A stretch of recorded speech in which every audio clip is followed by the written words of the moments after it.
Avtoritar korrupsiyası rejimlerin birçok qəribə özəllikləri var. Danışdıqca, yazdıqca bitməz. Bu sistemlərdə sosial durum pis olur adətən. Bu qəribə deyil. Əhali də zorla yaşayır. Amma həmin o pis yaşayan adamların arasından kimlərisə seçib vəzifəyə yaxud korrupsiya sxemi də deyə bilərsiniz yerləşdirəndə yaxud xırda imtiyazlarla hansısa layihələrə dürtəndə bu adamlar çox qısa müddətdə pozitiv siqnal mənbəyinə çevrilir, əhalinin əla səviyyədə yaşadığını deyirlər.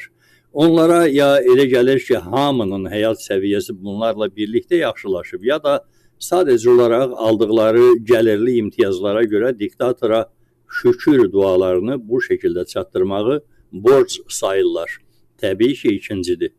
Bu prosesi təxminən belə də adlandırmaq olar, kiçik imtiyazların psixologiyası, yaxud avtoritar rejimlərdə loyal ictimai təbəqənin formalaşdırılması prosesi.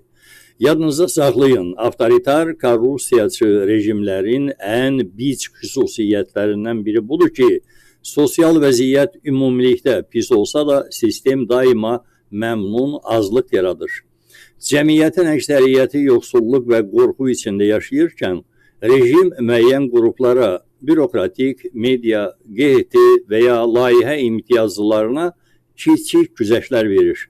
Bu kiçik imtiyazlar azadlıq və hüquqdan məhrum edilmiş bir mühitdə nəhəng xoşbəxtlik illüziyası yaradır. Əlbəttə, bu Azərbaycan rejiminin xüsusi tapıntısı deyil, geniş tətbiq edilən üsuldur və kiçik imtiyazlar sindromu da adlandıra bilərsiniz. Rejim hətta o məmnun azlıq üçün də azadlıqlar vermir. Sadəcə kiçik iqtisadi və sosial faydalar yaradır. Məsələn, maaş artımı, vəzifə, layihələr, hətta hansısa məqsəd üçün ödənişli səfər imkanları və s. Bu faydalar sosial ədalətsizliyin ölçüsü ilə müqayisədə əhəmiyyətsiz olsa da, psixoloji baxımdan rejimlə barışığın bəhanəsinə çevrilir. Proses belə başlayır.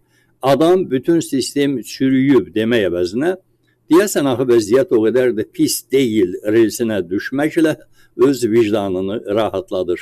Bu başlanğıcdır.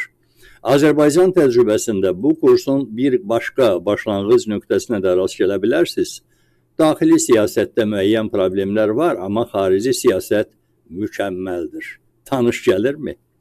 Bu yaxınlardakı söhbətlərimin birində kognitiv dissonans faktoruna toxunub keçmişdim, ya da belə yadıma gəlir nəyə görəsə. Sözümün canı budur ki, insan eyni anda iki zid fikri daşıya bilmir. Əgər biri həm rejimin korrupsiyasını görür, həm də ondan mənfəət götürürsə, zehni diskomfort yaranır. Bu diskomfortu aradan qaldırmaq üçün insan özünü inandırır ki, rejim elə də pis deyil. Beləcə, o həm mənəvi narahatlıqdan, həm də qorxudan qurtulur.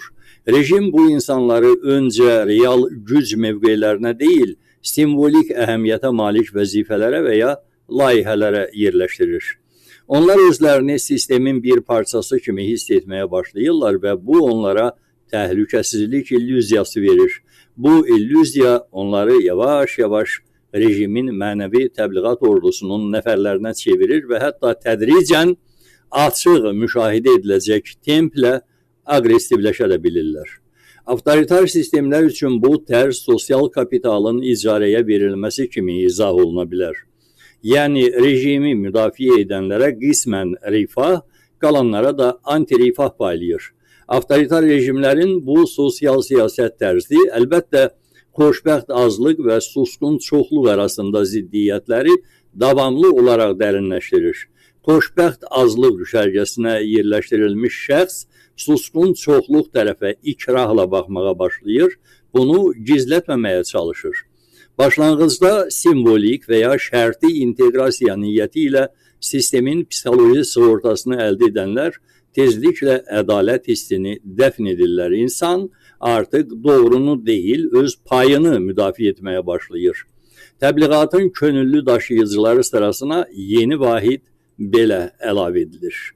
Beləliklə, rejim özünün maraq dairəsində olan fərdləri zorakılıqla deyil, xırda sevinç payları ilə götürməklə ictimai idarəetmə təşəbbüslərinə nəzarəti əlində saxlaya bilir cəmiyyəti idarə edir.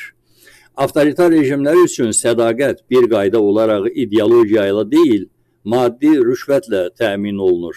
Sosial rüşvət kimi verilən bu kiçik imtiyazlar isə böyük alanların psixoloji dayaq nöqtəsinə, arqument bazasına çevrilir. Belə söhbətləri ona görə eləyirəm ki, maariflənəsiniz, dəyərli izləyicilər.